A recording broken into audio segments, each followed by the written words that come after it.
GYNAGAURD, Feminine Hygiene Mastered. Welcome back to Afternoon Express. Now, as women mature in age, they require different products to assist them in their personal changes which they experience.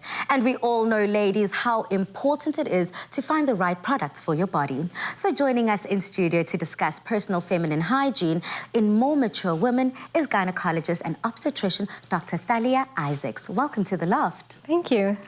Now, doctor, I want to find out from you, it seems as if so many women, especially around the conversation around personal hygiene, they might be a little off, and some people might need to find something a little closer to their fit and things that work for them. But before we get there, I want to find out from you, why do you believe older women more specifically are ashamed to discuss their personal feminine hygiene?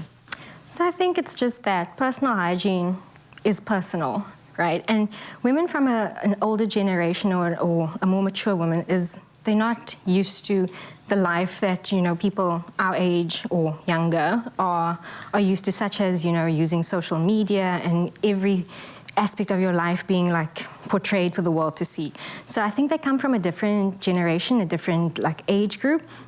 And so they've been taught that whatever happens in the realms of the vagina should be kept quiet, should be kept personal, and, the number of people that know about your vagina should be kept to a minimum. Then you would assume that older women will know the most or will have quite a good understanding and knowledge of personal hygiene, and especially when it comes to themselves. Yeah. But in your experience, what are some of those common mistakes that you see coming up within older women and personal hygiene? I think that they make it complicated. But it's not that complicated. You keep your products to a minimum.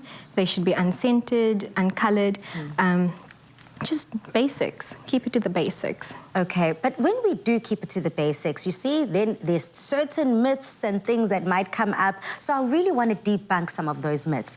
In your experience as well, similarly to my first question, what are some of those myths that need to be debunked? So a lot of women believe that the vagina is supposed to smell like a rose garden, which is completely false. The vagina has a distinct odor, but it's normal. Also, discharges. People or women feel that having a discharge is abnormal, whereas it's perfectly normal. In fact, you want not to be too dry, but also not too wet.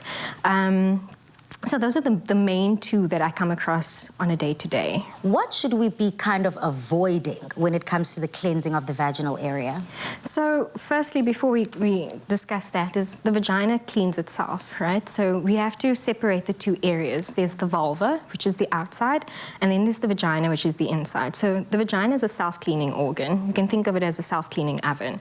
It will take care of itself. Nothing should go into the vagina other than, like a tampon during your menstrual cycle. But other than that, you shouldn't be putting anything into your vagina, so no douching. And then the vulva requires also, again, very minimal effort. Warm water, a pH balanced soap, something that's got no color to it and no perfumes to it, and then that's all. Now, doctor, finally, I want to find out from you, so many women experience dryness within the vaginal area, especially older women after menopause. So how does one go about advising women on using more gentler products like GYNAGAURD? For sexual intercourse, I would recommend either a water-based lubricant or a silicone-based lubricant.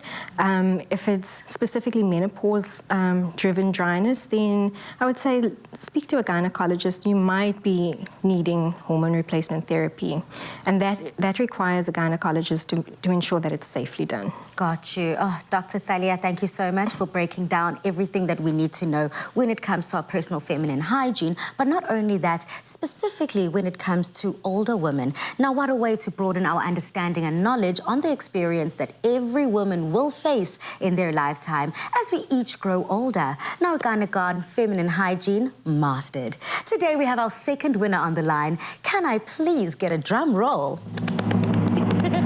It's my favorite part. Congratulations, Mavis Mama Theba.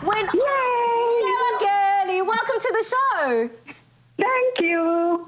We are so excited for you. Now listen, Mami, when asked how comfortable you were when it comes to talking about feminine hygiene and why, you commented by saying 10 out of 10 because it is important to educate one another about feminine hygiene, and you remember to use that hashtag GYNAGAURD and the hashtag feminine hygiene. Now, Mavis, how does it feel to be a winner? I'm so excited because this is my first win. What? Well, it's super duper. Congratulations. You know what I always say? You can't win if you don't enter. And that is exactly what you did. Now, why is it so important for you to follow a feminine hygiene routine? It is important because as young people, we were told to shy away from this topic. And now that we are old enough, we need to find out what's happening with our body. We need to know how it operates and all that so that we don't put stuff that are going to affect us. Absolutely. Well, congratulations, Mavis, again on winning that GYNAGAURD hamper to the value of 1,000 Rand. And thank you so much, Dr. Thalia, for joining us. Thank you for having me.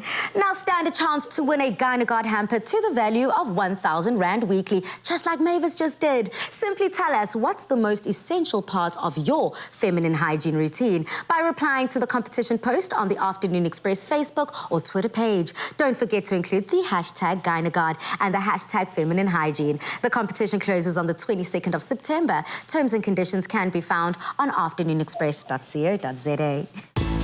GYNAGAURD, feminine hygiene mastered.